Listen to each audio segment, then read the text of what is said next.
नमस्कार साथियों, स्वागत है आप सभी का इक्वेटर एजुकेशन पे। उम्मीद है आपकी तैयारी अच्छी चल रही होगी और आप सब लोग स्वस्थ होंगे। आज है 13 मई और हम शुरुआत करते हैं हमारे करंट अफेयर्स की कि कौन कौन सी न्यूज़ है जो हमारे एग्ज़ाम प्रोस्पेक्टिव से इम्पोर्टेंट है। देखिए, आज आप सभी को पता है कि हमारे देश में इस समय लोकसभा चुनाव चल रहे हैं और ऑलरेडी जो 3 फेज़ हैं वो हो चुके हैं। 4th फेज़ जो है उसके इलेक्शन आज होने हैं और टोटल जो फेजेज़ हैं वो हैं 6 फेज़, ठीक है। और आप सभी को पता है कि 1 जून तक वोटिंग होगी। 6 फेज़ है उसकी वोटिंग 1 जून को होगी और 4 जून को इसके जो रिजल्ट्स हैं वो घोषित किए जाएंगे। तो ये चुनाव हमारे चल रहे हैं और दोनों ही न्यूज़पेपर में यही हेडलाइन है। इसके बाद में देखेंगे और कौन-कौन सी हेडलाइन है जो न्यूज़पेपर्स के अंदर आई है। तो देखिए, इसके बाद में ये हमने अभी देख लिया कि 4th फेज़ के इलेक्शन आज होने हैं और उसके लिए जो वोटिंग है वो आज अभी थोड़ी देर में शुरू हो जाएगी। इसके अलावा जो अरविंद केजरीवाल हैं उनके द्वारा कल अपनी कैंपेनिंग के दौरान जो 10 गारंटीज़ हैं वो बताई गई हैं। इसके अलावा जो देखिए कर्नाटक के अंदर आपको पता है एक बहुत बड़ा केस अभी हाल ही में जो प्रज्वल रेवन्ना का जो केस है वो हाईलाइट हुआ है और उसके बाद में प्रज्वल रेवन्ना जो हैं वो विदेश भाग गए हैं। अब इस मामले की जो जांच है वो सीबीआई से कराने की मांग की जा रही है कर्नाटक सरकार से और वहाँ के जो मुख्यमंत्री हैं सिद्धारमैया, उन्होंने ये कहा है कि हम इसकी इन्वेस्टिगेशन नहीं करेंगे, सीबीआई से नहीं करवाएंगे, बल्कि जो हमारी एसआईटी है, लोकल एसआईटी है, स्पेशल इन्वेस्टिगेशन टीम है कर्नाटक पुलिस की, उसके माध्यम से इसकी जांच की जाएगी, ठीक है। इसके बाद में देखिए फ़िलिस्तीन का इशू है जो हम आगे विस्तार से डिस्कशन कर लेंगे। इसके बाद में देखते हैं इंडियन एक्सप्रेस में यहाँ कौन कौन सी खबरें हैं जो आज हमारे न्यूज़पेपर्स में आई हैं। यहाँ भी सबसे बड़ी खबर यही है कि 96 सीटों के ऊपर आज वोटिंग हो रही है और ये 4th फेज़ के इलेक्शन है। इससे पहले 3 फेज़ कंप्लीट हो चुके हैं और अब केवल और केवल 2 फेज़ में चुनाव होना और बाकी है। इसके बाद में देखिए इंटीग्रेटेड कमांड हमारे बनाई जा रही है। इंटीग्रेटेड कमांड का मतलब है कि जो तीनों सेनाएं हैं हमारी, जल सेना, थल सेना, वायु सेना, इन तीनों को मिलाकर एक कमांड बनाई जा रही है और इसके क्या क्या फायदे होंगे, क्या क्या नुकसान होंगे, इसका स्ट्रक्चर किस तरह का होगा, वो भी हम 1-2 दिन में जब इसका बड़ा आर्टिकल आएगा तब उसको अच्छे से डिस्कस कर लेंगे। इसके बाद में देखिए दिल्ली सीएम ने जो गारंटियां दी है वो यहाँ पर दी हुई है, वो हमने पढ़ लिया। इसके अलावा फाइनेंस मिनिस्टर जो हमारी है उनका एक बयान छपा हुआ है और उन्होंने कहा भी है कि जो फ्री बीज होती है, यानी जो फ्री में जो चीज़ें दी जाती है, जैसे मान लीजिए बिजली फ्री दी जा रही है या बहुत सारी चीज़ें जो फ्री दी जा रही है, वो अब ज़्यादा कल्चर नहीं चलेगा और वो इकोनॉमी के लिए सही नहीं भी है। इसके बाद में ये भी एक पॉलिटिकल न्यूज़ है जो हमारे ज़्यादा काम की नहीं है। तो अब हम देखेंगे एक एक न्यूज़ जो हमारे लिए ज़्यादा इंपॉर्टेंट है। देखिए 2015 के अंदर क्या हुआ था कि तमिलनाडु में पुलिस कस्टडी के अंदर एक व्यक्ति की मृत्यु हो गई थी, ठीक है। तमिलनाडु में पुलिस कस्टडी के अंदर एक व्यक्ति की मृत्यु हो गई थी। तो उस मामले को अब सुप्रीम कोर्ट ने कहा है कि हाँ, हम उसको सुनने को तैयार हैं। देखिए, आपको पता है कि भारत में बहुत लंबे समय से ये खबरें हमें देखने को मिलती है कि पुलिस क्या करती है कि मान लीजिए किसी व्यक्ति को पुलिस ने अरेस्ट कर लिया, ठीक है। पुलिस ने किसी व्यक्ति को अरेस्ट किया और अरेस्ट करने के बाद में ये सुनने को मिलता है कि पुलिस उसे अपनी कस्टडी में लेकर गई और वहाँ उस व्यक्ति के साथ में बहुत ज़्यादा फिजिकल असॉल्ट हुआ, यानी उसे मारा गया, पीटा गया और उसके बाद में उस व्यक्ति की मृत्यु हो गई। तो इस तरह की जो डेथ होती है, यानी पुलिस कस्टडी के अंदर जो भी डेथ होती है उसे हम कस्टोडियल डेथ कहते हैं और जनरली ये माना जाता है, ये सुना जाता है कि इस तरह की डेथ के पीछे जो पुलिस है ना, उन्होंने बहुत ज़्यादा क्रूएल्टी की है, उन्होंने बहुत ज़्यादा टॉर्चर किया है, उन्होंने बहुत ज़्यादा टॉर्चर किया होगा, इसीलिए उस व्यक्ति की मृत्यु हो गई। लेकिन कई बार क्या होता है, जैसे मान लीजिए कोई व्यक्ति हार्ट का पेशेंट है, पुलिस ने उसे अरेस्ट कर लिया, तो 1-2 दिन में अरेस्ट होने के बाद में उस व्यक्ति के हार्ट अटैक या ऐसी कोई प्रॉब्लम आ जाती है जिससे उसकी नेचुरल डेथ भी हो जाती है। लेकिन उस मामले में भी कई बार पुलिस पर ये आरोप लगते हैं कि उनके मारपीट की वजह से या उनके फिजिकली जो उन्होंने मारपीट की है उस वजह से ही ये मृत्यु हुई है। तो ऐसे अलग अलग मामले हमें देखने को मिलते हैं। अब ये मामला देखिए 2015 का था और इसमें क्या हुआ था कि पुलिस ने एक व्यक्ति को मर्डर के आरोप में अरेस्ट कर लिया था और 1 वीक तक, यानी 1 वीक तक बिना किसी एविडेंस के उस व्यक्ति को टॉर्चर किया गया पुलिस के द्वारा, ऐसा उस व्यक्ति के परिवार वालों का कहना है। अब क्या हुआ, उस व्यक्ति की मृत्यु हो गई और उस व्यक्ति की मृत्यु होने के बाद में उसके परिवार वालों ने जो पुलिसकर्मी हैं उनके खिलाफ मुकदमा दायर करवाया था और अब उसी मामले की सुनवाई करने के लिए सुप्रीम कोर्ट तैयार हो गया है। अब देखिए, जो व्यक्ति अरेस्ट हो जाता है ना, उसके भी कुछ फंडामेंटल राइट होते हैं और वो लिखे हुए हैं हमारे अनुच्छेद 20 में। हमारा जो संविधान है उसके आर्टिकल 20 के अंदर जो अपराधों के लिए दोष सिद्धि के संबंध में संरक्षण दिया हुआ है। और गिरफ्तारी है ना, गिरफ्तार होने से पहले कौन कौन से राइट हैं वो दिए गए हैं आर्टिकल 22 के अंदर। तो गिरफ्तारी के संबंध में जो संरक्षण है वो आर्टिकल 22 के अंदर आता है। और जो अपराधों पर दोष सिद्धि है, यानी अगर किसी भी अपराध को साबित करना होगा, तो वो आता है हमारे आर्टिकल 20 के अंदर। ठीक है, दोनों ही हमारे मूल अधिकार हैं। इसमें देखिए एक बहुत अच्छी बात लिखी हुई है 20 और इसमें क्लोज 3 के अंदर, कि किसी भी अपराध के आरोपी व्यक्ति को अपने खिलाफ गवाह के लिए मजबूर नहीं किया जाएगा।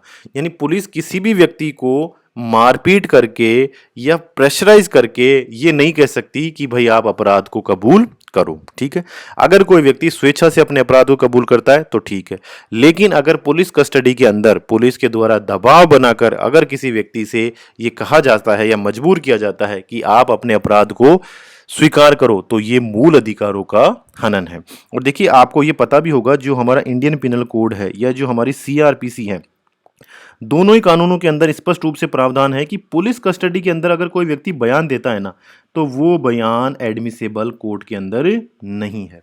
अगर पुलिस कस्टडी के अंदर कोई व्यक्ति बयान देता है, अगर पुलिस कस्टडी के अंदर कोई व्यक्ति अपना बयान देता है, तो वो कोर्ट में स्वीकार नहीं होगा, वो सबूत नहीं माना जाएगा, क्योंकि जनरली ये माना जाता है कि पुलिस कस्टडी में व्यक्ति दबाव में या डर की वजह से ही बयान देते हैं। तो जो हमारा अनुच्छेद 20 है वो ये कहता है कि किसी भी अपराध के लिए व्यक्ति को आप फोर्स नहीं करोगे या अपराध स्वीकार करने के लिए फोर्स नहीं करोगे। लेकिन फिर भी कई बार क्या होता है कि पुलिसकर्मी अपराधी के साथ मारपीट करते हैं और कस्टडी के अंदर उसके साथ बहुत ज़्यादा उसका शोषण होता है और जनरली उनकी डेथ भी हो जाती है। तो इसी तरह का मामला था 2015 में तमिलनाडु में, और अब सुप्रीम कोर्ट ने कहा है कि उस मामले से संबंधित जो सारे पक्षकार हैं उनकी सुनवाई हम करेंगे। इसके बाद में देखिए एक कंट्रोवर्सी हो गई थी, आपको पता है कुछ समय पहले नेपाल ने नए नोट जारी किए थे। अब आप कहोगे कि सर नेपाल ने नए नोट जारी किए तो उससे भारत में क्या कंट्रोवर्सी क्रिएट होगी।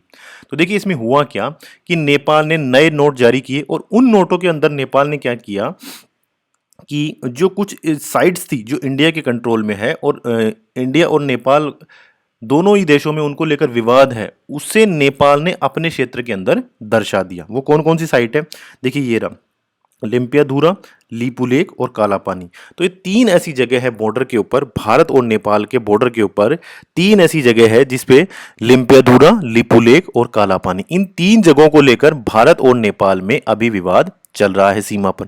और नेपाल ने जो नया नक्शा जारी किया है उसमें इन तीनों साइटों को नेपाल का हिस्सा बताकर उन नोटों के ऊपर प्रिंट कर दिया। ठीक है, तो ये तो थी कंट्रोवर्सी। अब ये कंट्रोवर्सी हुई लगभग 7 दिन पहले, और उस समय भी क्या था, जो प्रेसिडेंट के एडवाइजर से, जो प्रेसिडेंट के इकोनॉमिक एडवाइजर थे, उन्होंने उस समय इसकी आलोचना की थी और उन्होंने कहा था कि इसकी कोई भी जरूरत नहीं है, इससे हमारे रिश्ते पड़ोसी देश यानी भारत के साथ में खराब होंगे। ठीक है, और अब जो एडवाइजर थे वहां के प्रेसिडेंट के इकोनॉमिक एडवाइजर, उन्होंने अपना इस्तीफा दे दिया है। ठीक है, आ गई बात समझ में कि नेपाल के जो बैंक है उन्होंने नए नोट इशू किए हैं 100 रुपए के, और उस पर भारत के साथ जो विवादित क्षेत्र है, जो 3 पॉइंट है, जैसे लिम्पियाधुरा, लिपुलेक और कालापानी, ये 3 पॉइंट भारत के साथ बॉर्डर पर विवादित एरिया हैं, और इन तीनों एरिया को नेपाल ने अपने नक्शे के अंदर शामिल करके उस नोट के ऊपर प्रिंट किया है। जैसे आप भी देखोगे कि हमारे नोट के ऊपर भी हमारे देश का नक्शा या हमारे देश से जुड़ी हुई बहुत सारी चीजें होती हैं। तो इसने भारत ने कंसर्न भी रेज किए थे कि भाई आप अभी विवादित क्षेत्र को ही अपना मानकर और क्यों प्रिंट कर रहे हो, और वहां के नेपाल के जो चीफ इकोनॉमिक एडवाइजर थे उन्होंने भी इसके ऑब्जेक्शन किया था, और फाइनली उन्होंने अपना इस्तीफा दे दिया है, और इस्तीफा देने के बाद में उनका इस्तीफा एक्सेप्ट भी हो गया है। ठीक है, इसके बाद में देखिए एक और इंपॉर्टेंट न्यूज़ है। ये इंपॉर्टेंट न्यूज़ क्या है, देखिए पिछले 2 वर्षों से हमारा जो सबसे बड़ा ट्रेड पार्टनर है, ट्रेड पार्टनर का मतलब क्या होता है कि जिस देश के साथ में हमारा इंपोर्ट और एक्सपोर्ट दोनों मिलाकर, ट्रेड पार्टनर का मतलब होता है कि आप इंपोर्ट एक्सपोर्ट दोनों को ही जोड़ लो। तो पिछले 2 सालों से हमारा जो सबसे बड़ा ट्रेड पार्टनर रहा है वो रहा था यूएसए। लेकिन जो लेटेस्ट ईयर है 2023-24, इस 2023-24 के अंदर जो हमारा सबसे बड़ा ट्रेड पार्टनर बना है वो वापस से चाइना बन गया है। ठीक है, तो ये खबर है कि पिछले 2 सालों से यानी 21-22 और 22-23 पिछले जो 2 साल हुए थे इस फाइनेंशियल ईयर को छोड़ के, उससे पहले के जो 2 साल थे उनमें हमारा सबसे बड़ा ट्रेड पार्टनर बना था यूएसए।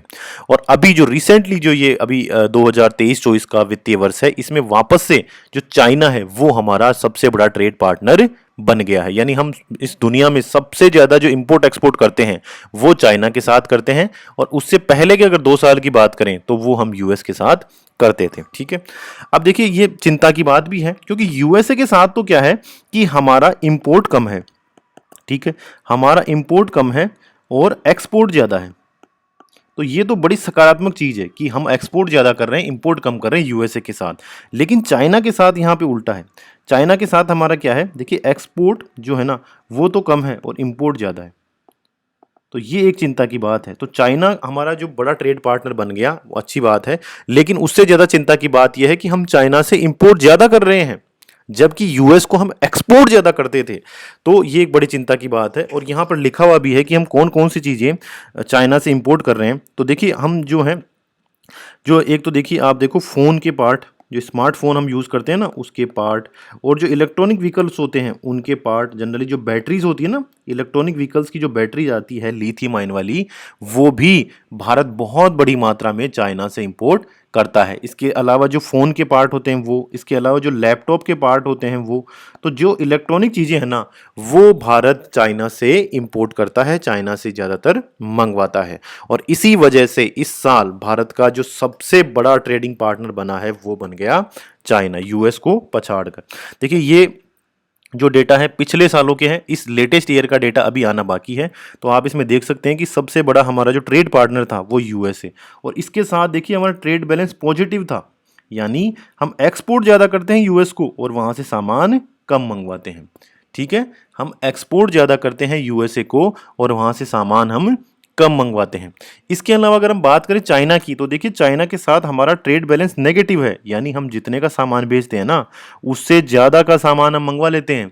तो ये हमारे लिए एक नेगेटिव बैलेंस था चाइना के साथ में। यहाँ हम केवल एक्सपोर्ट करते हैं 13.60 बिलियन डॉलर का और मंगवाते हैं 90.72 बिलियन डॉलर। यानी चाइना के साथ तो हमारा उल्टा बैलेंस यानी नेगेटिव बैलेंस है। हम एक्सपोर्ट तो कम करते हैं और इंपोर्ट ज़्यादा करते हैं। अब जो रिसेंट जो डेटा आया है, उसमें चाइना तो हो गया नंबर 1 और यूएसए आ गया नंबर 2 पर, क्योंकि हमने बहुत ज़्यादा इंपोर्ट चाइना से बढ़ा लिया है, जो कि एक इकोनॉमी के लिए अच्छा संकेत नहीं है। ठीक है, इसके बाद में आपको पता है देखिए इजराइल और फ़लस्तीन में बहुत लंबे समय से वार चल रहा है। और जो इजराइल है ना, सबसे पहले तो उसने हमास जो आतंकवादी समूह था उसके ऊपर हमला किया, लेकिन लगातार अब इजराइल है ना हमला करता ही जा रहा है। पूरे पूरे जो वहाँ सिविलियंस है ना उनके ऊपर भी हमला करता जा रहा है और लगातार इजराइल की आलोचना हो रही है, लेकिन फिर भी इजराइल नहीं रुक रहा है। अब इजराइल ने कहा कि हम जो राफा एक शहर है जहाँ पर ज़्यादातर सिविलियन आदमी हैं, जहाँ पर आम लोग ज़्यादा है, उसके ऊपर भी हम हमला करेंगे। और इजराइल ने चेतावनी दे दी और उसके बाद भी हमला कर रहा है। तो राफा के अंदर जो आम नागरिक हैं, जो बहुत बड़ी संख्या में, क्योंकि पहले क्या हुआ था, देखो गाजा के ऊपर हमला किया था इजराइल ने और यहां से सब लोग भागकर दक्षिण की तरफ यानी राफा की तरफ आ गए, जो सिविलियंस थे ना वो सारे। अब जो राफा सिटी है ना उसके ऊपर इजराइल ने कहा है कि हम इसके ऊपर भी हमला करेंगे और इजराइल ने हमला कर भी दिया है। और अब फिर से चेतावनी जारी की है इजराइल ने कि भाई राफा में जो लोग हैं ना वो इस राफा को खाली कर दो, हम इसके ऊपर लगातार हमले करेंगे। और इस वजह से जो और फिलिस्तीन है ना वो इस राफा को छोड़कर भाग रहे हैं। और जो लगातार इजराइल का हमला है ना उसकी देखिए अंतर्राष्ट्रीय आलोचना भी हो रही है। पहले तो यूएस है ना वो इजराइल के साथ था, अब यूएस ने भी ये कहना शुरू कर दिया कि इजराइल अपनी कार्रवाई को रोके, अब वो हमले नहीं करे। लेकिन इसके बावजूद भी इजराइल अब नहीं रुक रहा है और राफा जो शहर है, फिलिस्तीन का एक शहर है गाजा पट्टी पे राफा, उसके ऊपर लगातार हमले कर रहा है और उस हमले में सिविलियंस ज़्यादा मर रहे हैं। अब वहाँ पर सिविलियंस ज़्यादा मर रहे हैं। इसके बाद में देखिए भारत सरकार की एक बहुत महत्वपूर्ण योजना है जिसका नाम है वाइब्रेंट विलेज प्रोग्राम। ठीक है, और ये बहुत इंपॉर्टेंट है। देखिए इसके लिए सबसे ज़्यादा इंपॉर्टेंट ये है कि इसकी मिनिस्ट्री कौन सी है, ये पूछा जाएगा एग्जाम के अंदर। और हम क्या जनरली ये कर देंगे कि भाई जो सड़क परिवहन और राजमार्ग मंत्रालय है वो ये बनाता होगा या ग्रामीण विकास मंत्रालय बनाता होगा। लेकिन वाइब्रेंट विलेज प्रोग्राम जो है वो देखिए किस मंत्रालय का है, वो है मिनिस्ट्री ऑफ होम अफेयर्स, यानी गृह मंत्रालय की योजना है। बहुत इंपॉर्टेंट योजना है, बहुत ही ज़्यादा इंपॉर्टेंट है, एग्जाम पूछी जाएगी कि वाइब्रेंट विलेज प्रोग्राम किस मंत्रालय की योजना है। तो जनरली हम ये देखते हैं कि भाई वाइब्रेंट विलेज है तो ग्रामीण विकास मंत्रालय की योजना हो सकती है, या इस योजना में क्या है, जनरली सड़कें बनाई जाएगी तो हम ये सोचते हैं कि सड़क और राजमार्ग मंत्रालय है उसकी ये प्रोग्राम होगा। लेकिन देखिए ये प्रोग्राम है मिनिस्ट्री ऑफ होम अफेयर्स, यानी गृह मंत्रालय का ये प्रोग्राम है। ठीक है, इसके बारे में खबर आई है कि 2 करोड़ रुपए पर किलोमीटर खर्च किया जाएगा सरकार के द्वारा इस योजना के तहत, यानी 1 किलोमीटर की अगर सड़क बनती है तो उसके लिए 2 करोड़ रुपए खर्च होगा। अब देखिए ये योजना बहुत इंपॉर्टेंट है, क्योंकि आप ये देखो कि जो उत्तराखंड है, अरुणाचल प्रदेश है, देखो यहाँ पर आप देख सकते हैं अरुणाचल प्रदेश, उत्तराखंड, सिक्किम, लद्दाख, इस तरह के जो रिमोट एरिया हैं, जो पहाड़ी क्षेत्र हैं, वहाँ पर क्या हो रहा है, जनरली वहाँ पर गांव खाली हो रहे हैं।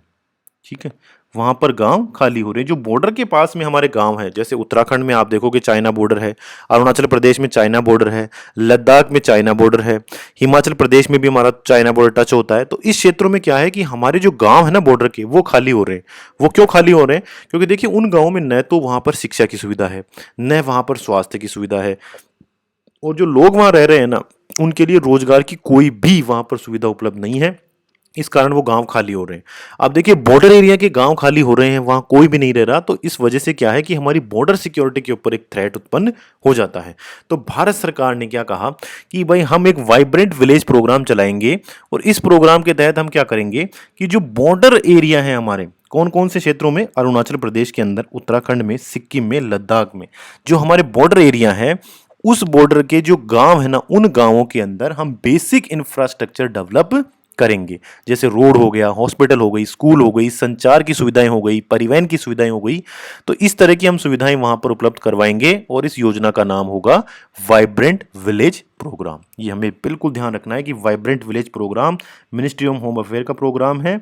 और जो चाइना बॉर्डर के साथ में जो दुर्गम क्षेत्र हैं, जो उत्तराखंड, हिमाचल प्रदेश, अरुणाचल प्रदेश, लद्दाख के जो हमारे क्षेत्र हैं, उन क्षेत्रों के अंदर हम इंफ्रास्ट्रक्चर डेवलप करेंगे, जिसमें रोड बनाने का काम है, या गवर्नमेंट हॉस्पिटल, स्कूल, कॉलेजेस, ये सारे हम बनाने का काम करेंगे। ठीक है, 2022 के बजट के अंदर फाइनेंस मिनिस्टर ने इसकी घोषणा की थी, और इसका उद्देश्य यही है कि infrastructure in villages near the northern border, जो उत्तरी क्षेत्र में हमारा चाइना का बॉर्डर है, उस चाइना बॉर्डर के पास में हम इंफ्रास्ट्रक्चर डेवलप करेंगे। और किन किन राज्यों के अंदर ये योजना लागू है? तो देखिए अरुणाचल प्रदेश के जो गाँव हैं बॉर्डर के पास के, सिक्किम के जो बॉर्डर के पास के गाँव हैं, उत्तराखंड के बॉर्डर के गाँव हैं, हिमाचल प्रदेश के गाँव हैं, और यूनियन टेरिटरी लद्दाख के जो चाइना बॉर्डर के गांव है ना, उन गांवों के अंदर हम इंफ्रास्ट्रक्चर डेवलप करेंगे, और उससे वहां पर जो विकास है वो वहां पर आएगा। ठीक है, और इसमें देखिए 2967 गांवों को आइडेंटिफाई किया गया है, जो 19 जिलों के अंदर फैले हुए हैं। और यहाँ पर कॉम्प्रिहेंसिव डेवलपमेंट, यानी यहाँ पर रोड बनाएंगे, यहाँ पर स्कूल बनाएंगे, यहाँ पर कॉलेज बनाएंगे, ठीक है, यहाँ पर हॉस्पिटल बनाया जाएगा, यहाँ पर टूरिस्ट को बढ़ावा दिया जाएगा, ताकि वहाँ के लोगों को रोजगार मिल सके और वहाँ डेवलपमेंट आ सके। फिर से जो बहुत इंपॉर्टेंट चीज़ है कि ये योजना किस मंत्रालय की है, तो देखिए बहुत ज़्यादा ज़रूरी है, मिनिस्ट्री ऑफ होम अफेयर, यानी गृह मंत्रालय की ये योजना है। ये बहुत इंपॉर्टेंट, हमें ध्यान रखना है। इसके बाद में देखिए कुछ और इंपॉर्टेंट चीज़ देख लेते हैं। तो इंटरपोल बहुत ज़्यादा खबरों में आ रहा है। इंटरपोल, तो देखिए इंटरपोल का पूरा नाम है इंटरनेशनल पुलिस। ठीक है, इंटरनेशनल पुलिस। तो ये क्या करता है, जैसे मान लीजिए कोई अपराधी है, उसने एक देश के अंदर अपराध किया और फिर वो वहां से भाग गया, फिर वो देश छोड़कर भाग गया। अभी देखो कि आप जो कर्नाटक के अंदर जो यौन उत्पीड़न के जो गंभीर आरोप थे, उसके अंदर जो एक भारतीय सांसद थे, वो रेवन्ना, वो यहाँ से फरार हो गए हैं भारत से। तो उस संबंध में भी इंटरपोल की भारत ने मदद ली है और उनके अगेंस्ट में ब्लू कलर नोटिस जारी किया गया है। अब देखिए इंटरपोल क्या काम करता है, ये पूरे देशों की मिलाकर एक तरह से मानो कि पुलिस ही है, सभी देशों की मिलाकर एक अंतर्राष्ट्रीय पुलिस है, जो काम क्या करती है कि अगर कोई भी व्यक्ति एक देश में कोई अपराध करके और दूसरे देश में भाग जाता है, तो उसको पकड़ने के लिए या उसके ऊपर कार्रवाई करने के लिए अंतर्राष्ट्रीय आपराधिक पुलिस संगठन या इंटरपोल काम करता है। ठीक है, 1956 में इसकी स्थापना हुई थी और 196 देश इसके सदस्य हैं, भारत भी इसका मेंबर है। ठीक है, इसमें क्या होता है, प्रत्येक वर्ष इसकी बैठक आयोजित होती है और प्रत्येक देश का एक सदस्य इसके अंदर शामिल होता है। ये 4 जो वैश्विक अपराध है ना उनको शामिल करता है, जिसमें आतंकवाद हो गया, साइबर अपराध हो गया, वित्तीय अपराध हो गया और संगठित अपराध। जो 4 प्रकार के जो अपराध होते हैं, उन अपराधों को अगर कोई व्यक्ति करके दूसरे देश के अंदर भाग जाता है तो वहां पर उसके अगेंस्ट में कार्रवाई करने के लिए इंटरपोल का इस्तेमाल किया जाता है। अब ब्लू कलर नोटिस जारी हो गया, इसका मतलब है कि अगर ये जो भारत का जो सांसद जो कर्नाटक के अंदर यौन उत्पीड़न का आरोपी है और फरार हो गया, अगर ये किसी देश के एयरपोर्ट पर जाएगा तो वहां पर इसे अरेस्ट कर लिया जाएगा। तो इस तरह का ये नोटिस होता है, अलग अलग नोटिस जारी किए जाते हैं। इसके देखिए शिंकुला सुरंग है, बहुत इंपॉर्टेंट है, जो हमारे अभी वर्तमान में खबरों में चल रही है। देखिए ये जो खबर है, ये जो टनल बनाई जा रही है, शिंकुला सुरंग है, ये देखिए हिमाचल प्रदेश से लेह के लिए बनाई जा रही है। अभी क्या होता है, अगर हमें लद्दाख जाना होता है ना, तो जनरली जो रास्ता है वो हो जाता है कश्मीर होके, कश्मीर से हमें लद्दाख जाना होता है। और जो दूसरा रास्ता है जो हिमाचल प्रदेश से और लेह जाता है, वो रास्ता बहुत ज़्यादा दुर्गम है, वहाँ बहुत ज़्यादा बर्फबारी होती है, एवलांचेस आते हैं, इसलिए वो रास्ता बहुत लंबे समय तक बंद रहता है। लेकिन अब सरकार क्या कर रही है कि शिंकुला जो सुरंग है वो बना रही है, और इसकी जो लंबाई होगी वो होगी 4.1 किलोमीटर। ठीक है, इसके बाद में ये दुनिया की सबसे ऊंची सुरंग बन जाएगी। देखिए जब ये पूरी बन जाएगी ना, तो सबसे ज़्यादा हाइट पर बनने वाली ये सुरंग होगी। और जो हिमाचल प्रदेश का मनाली है, उस मनाली से लेह तक की ये कनेक्टिविटी हमें उपलब्ध करवाएगी। अभी भी कनेक्टिविटी है, लेकिन क्या होता है कि बहुत ज़्यादा बर्फबारी अगर हो जाए या भूस्खलन की घटना हो जाती है ना, तो वो रोड पूरी तरह से ब्लॉक हो जाती है। लेकिन अब अगर ये सुरंग कंप्लीट हो जाएगी, उसके बाद में हिमाचल प्रदेश के मनाली से और लेह तक हमें सीधी कनेक्टिविटी मिल जाएगी। और इसमें क्या होगा, जो हमारे बॉर्डर एरियाज हैं जैसे कारगिल, सियाचिन, इस एरिया पर भी हम पूरे 12 महीने तक जो हमारी आर्मी है उसकी इजी एक्सेस वहां पर सुनिश्चित हो पाएगी। तो ये बहुत इंपॉर्टेंट है शिंकुला सुरंग, और ये मनाली से लेह तक जा रही है। बीआरओ के द्वारा इसका निर्माण किया जा रहा है। 4.1 किलोमीटर ये लंबी है, और ये जब बन जाएगी तो दुनिया की सबसे ऊंची या सबसे हाइट पर बनने वाली ये सुरंग होगी। और इसके बाद में देखिए एक और महत्वपूर्ण रिपोर्ट आई है, उसमें कहा गया है कि भारत विश्व में 3rd लार्जेस्ट सौर ऊर्जा का उत्पादक देश बन गया है। तो सौर ऊर्जा का उत्पादक देश भारत बन गया है 3rd लार्जेस्ट। ठीक है, और भारत इसमें लगातार काम कर रहा है, और भी ज़्यादा भारत इसमें आगे बढ़ेगा।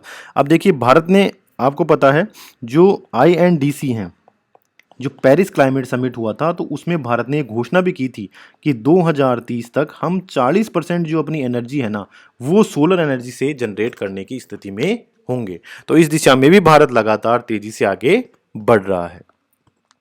इसके बाद में देखिए सुप्रीम कोर्ट ने एक बहुत जो एडवाइजरी है इंपॉर्टेंट वो जारी की है।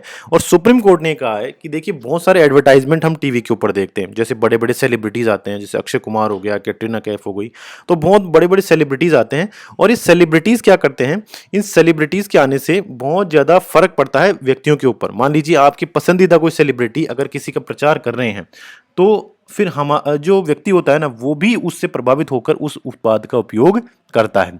तो सुप्रीम कोर्ट ने कहा है कि अगर मान लीजिए कोई भी सेलिब्रिटी किसी उत्पाद का प्रचार प्रसार कर रही है, और अगर वो उत्पाद मान लीजिए पूरी तरह से ही गलत है या वो हार्मफुल है, तो इसमें उस सेलिब्रिटी की भी जिम्मेदारी बनती है। यानी वो सेलिब्रिटी मना नहीं कर सकते अपनी जिम्मेदारी से।